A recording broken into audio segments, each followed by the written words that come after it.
우리에게는 매번의 선택의 순간들이 있습니다. 내가 그 선택의 순간에 결정을 해야 앞으로 나갈 수 있는 그런 순간들입니다.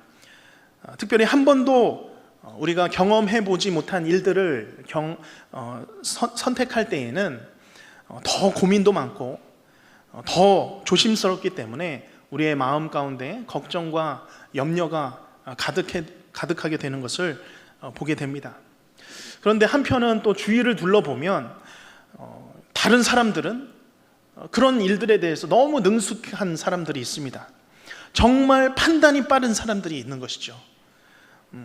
판단과 선택이 빠르기 때문에 일에 있어서 이 진척이 누구보다도 빠릅니다. 물론 어떤 분야에 경험이 많은 사람은 그런 경우에는 그럴 수 있습니다. 일이 반복되고 또 노하우가 쌓이게 되면 누구나 자기 분야에서는 소위 이 경험치가 쌓이기 때문에 그럴 수 있다고 봅니다. 그런데 같은 일들이 반복되고 빠른 판단과 선택이 일상이 되어 갈수록 줄어드는 영역이 있습니다. 하나님께 묻는 시간이죠. 이게 참 무섭습니다. 내가 할 수 있는 일들의 영역이 커지면서 이 일들이 점점 익숙해지다 보면 내가 주님을 간절히 붙들었던 이 기도의 시간, 하나님께 묻는 시간이 줄어들게 되는 것이죠. 처음에는 하나님의 도움을 구했습니다. 간절히 나의 앞길을 위하여서 하나님께 묻고 기도했던 때가 있습니다. 분명히 있죠. 그런데 지금은 그때와는 사뭇 다른 그런 마음을 우리가 발견할 때가 있죠. 오늘 이 잠언 말씀은 내 삶이 내 경험과 지혜로 점점 더 익숙해져 갈 때,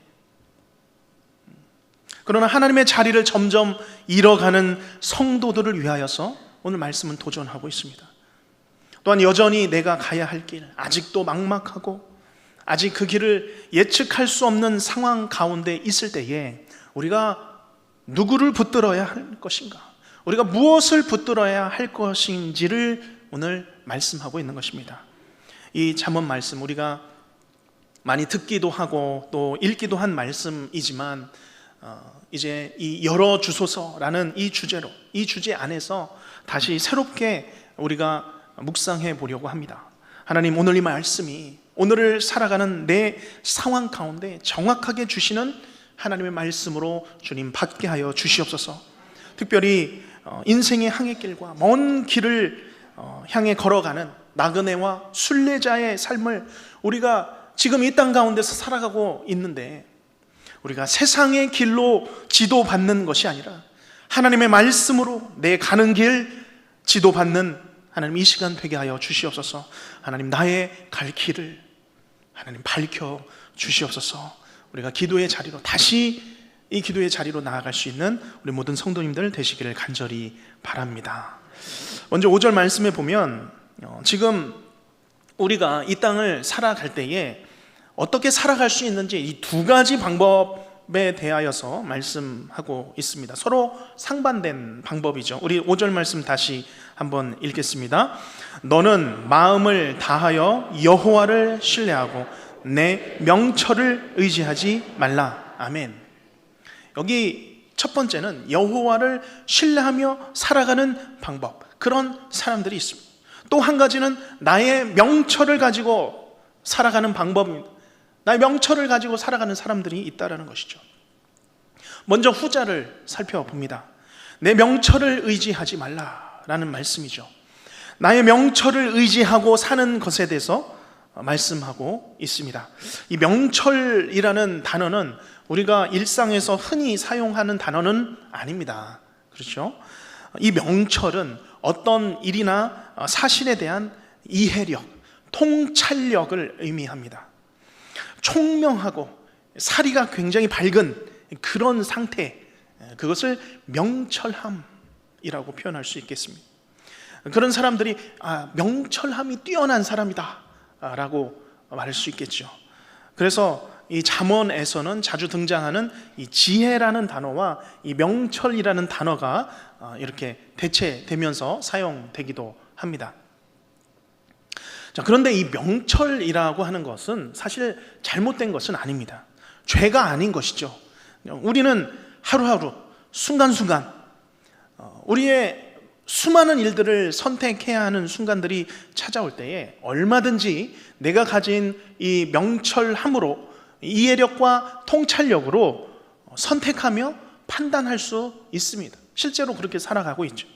하나님께서 내게 주신 이 명철함을 가지고 선택하고 판단하는 것이 꼭 잘못된 것은 아닌 것이죠. 자, 그러면 무엇이 문제겠습니까? 5절 상반절 말씀이죠. 너는 마음을 다하여 여호와를 신뢰하고, 이것이 먼저라는 것입니다. 우리가 먼저 할 일은 마음을 다하여 여호와를 신뢰하는 일, 이것이 없이 나의 명철을 의지하고 내 판단을 신뢰하며 살아가는 것, 그거 아니라는 것입니다. 내 명철을 의지하고 살아가는 것 어떤 걸까요? 다른 말로 꾀입니다. 꾀라는 단어가 잘 어울리죠. 그 앞에 잔이라는 단어를 붙이면 뭐가 되죠? 잔꾀로, 내 잔꾀로 살아가는 것입니다. 어떤 일이 발생하면 내 머리가 비상하게 돌아갑니다. 이제 그러면 어떻게 이 잔꾀를 부리며 살아갔던 사람들이 구약 성경에 등장하는지를 몇 가지 예를 들어드리겠습니다. 먼저 우리가 믿음의 조상이라고 부르는 아브라함은 하나님을 통하여서 귀한 약속을 받았습니다. 그의 자손을 통하여서, 아브라함의 자손을 통하여서, 그 몸을 통하여서 민족을 이루리라 라는 그 거대한 약속 받았습니다. 본토직적 아비집을 떠나고 오랜 시간이 걸렸습니다. 인내가 필요했던 것이죠. 그러다가 그가 하나님의 약속보다, 하나님의 말씀보다 자기의 방법으로 자기 꾀를 쓴 것이죠. 그리고 그 여종 하갈로부터 이스마엘을 낳았습니다. 이 이스마엘이 하나님이 약속하신 그 사람이다, 그 자손이다 라고 그냥 자신이 판단해버린 것이죠.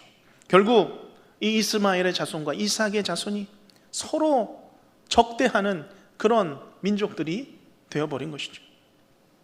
잔꾀가 이루어낸 실패의 역사입니다. 그 후에 이삭의 아들 야곱이 있습니다. 야곱은 형이 가지고 있는 이 장자권을 뺏고 싶었죠. 그래서 무엇을 내었습니까? 꾀를 내어서, 장꾀를 내어서 자기가 형 에서인 것처럼 꾸며서 아버지로부터 장자의 축복을 뺏었습니다. 그 후로 어떻게 되었습니까? 에서에게 쫓기는 삶을 살았죠.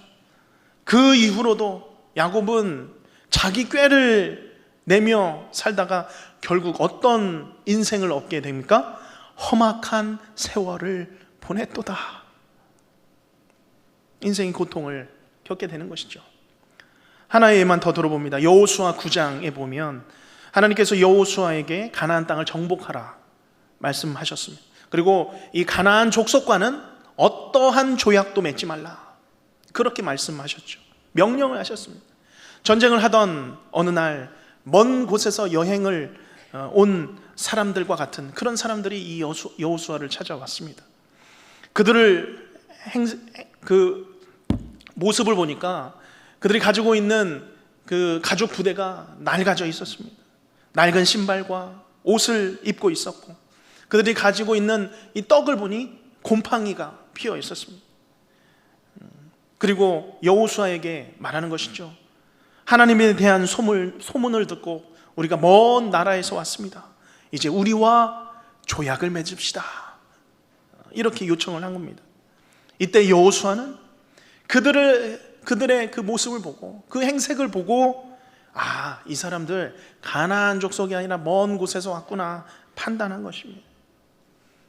하나님의 명령이 있었음에도 자기 판단대로 자기가 유익이 있을 만하니 그들과 결국 조약을 맺어버린 것이죠.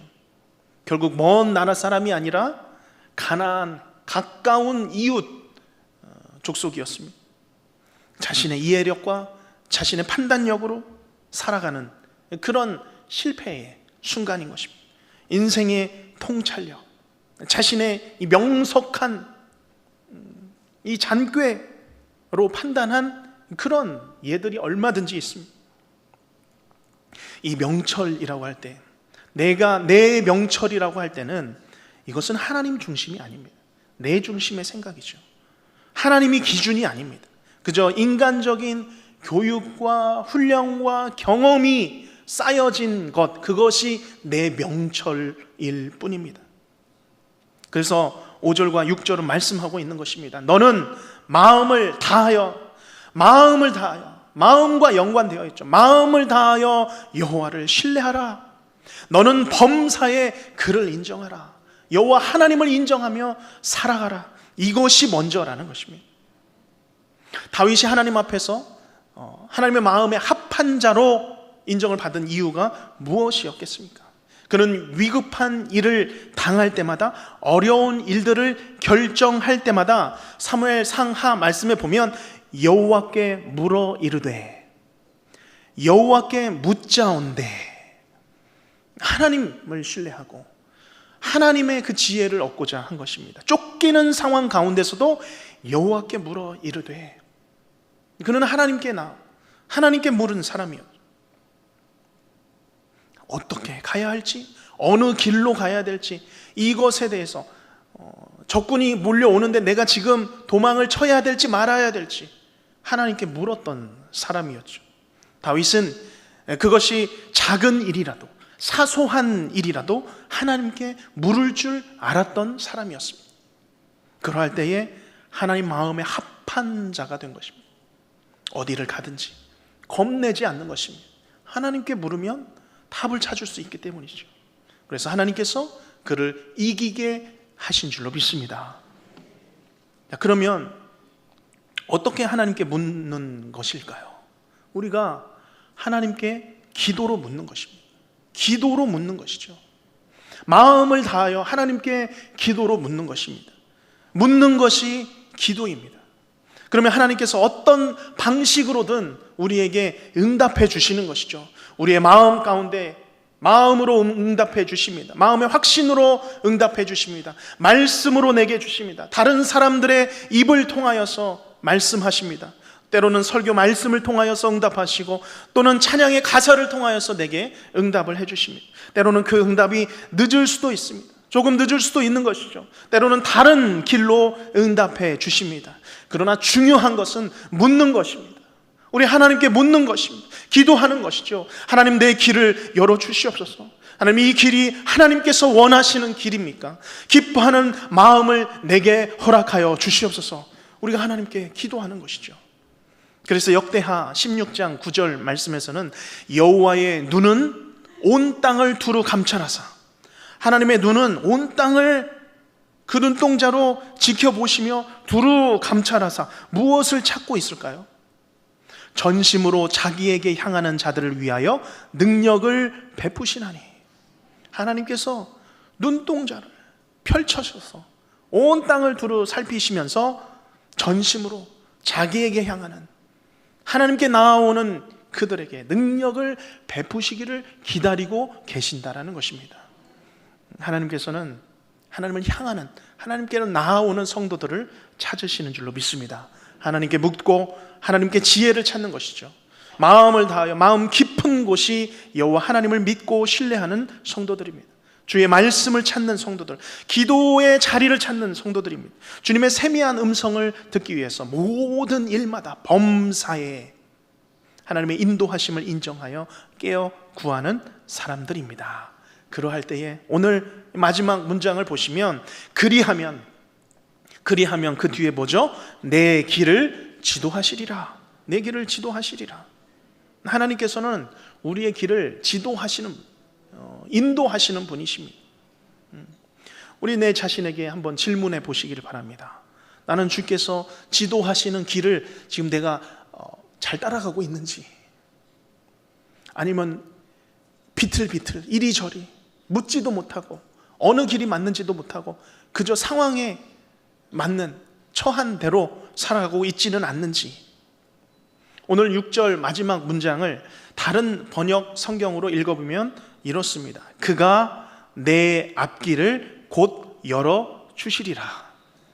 그가 내 앞길을, 주가 내 앞길을, 너의 앞길을 곧 열어주시리라. 오늘 우리가 이 말씀처럼 주께서 지도하시고 또한 주께서 열어주시기를 바라며 하나님 앞에 나왔습니다. 우리는 분명히 알고 있습니다. 우리의 길을 여시는 분은 하나님이십니다. 하나님이 우리의 길을 열어주시고 보여주시고 지도해 주십니다. 우리가 이 사실을 알기에 우리 하나님 앞에 기도의 자리로 나온 것이죠. 나의 갈 길, 나의 가정, 우리의 교회 갈 길을 하나님 열어주시옵소서. 그럼에도 우리가 여전히 내 명철과 내 지혜를 따라 살아가고 있다면 오늘 말씀이 그래서 명령조로 선포하고 있는 것입니다. 마음을 다하라. 마음을 다하여 여호와를 신뢰하라. 명령하는 것이죠. 선포하는 것입니다. 내 명철 의지하지 말라.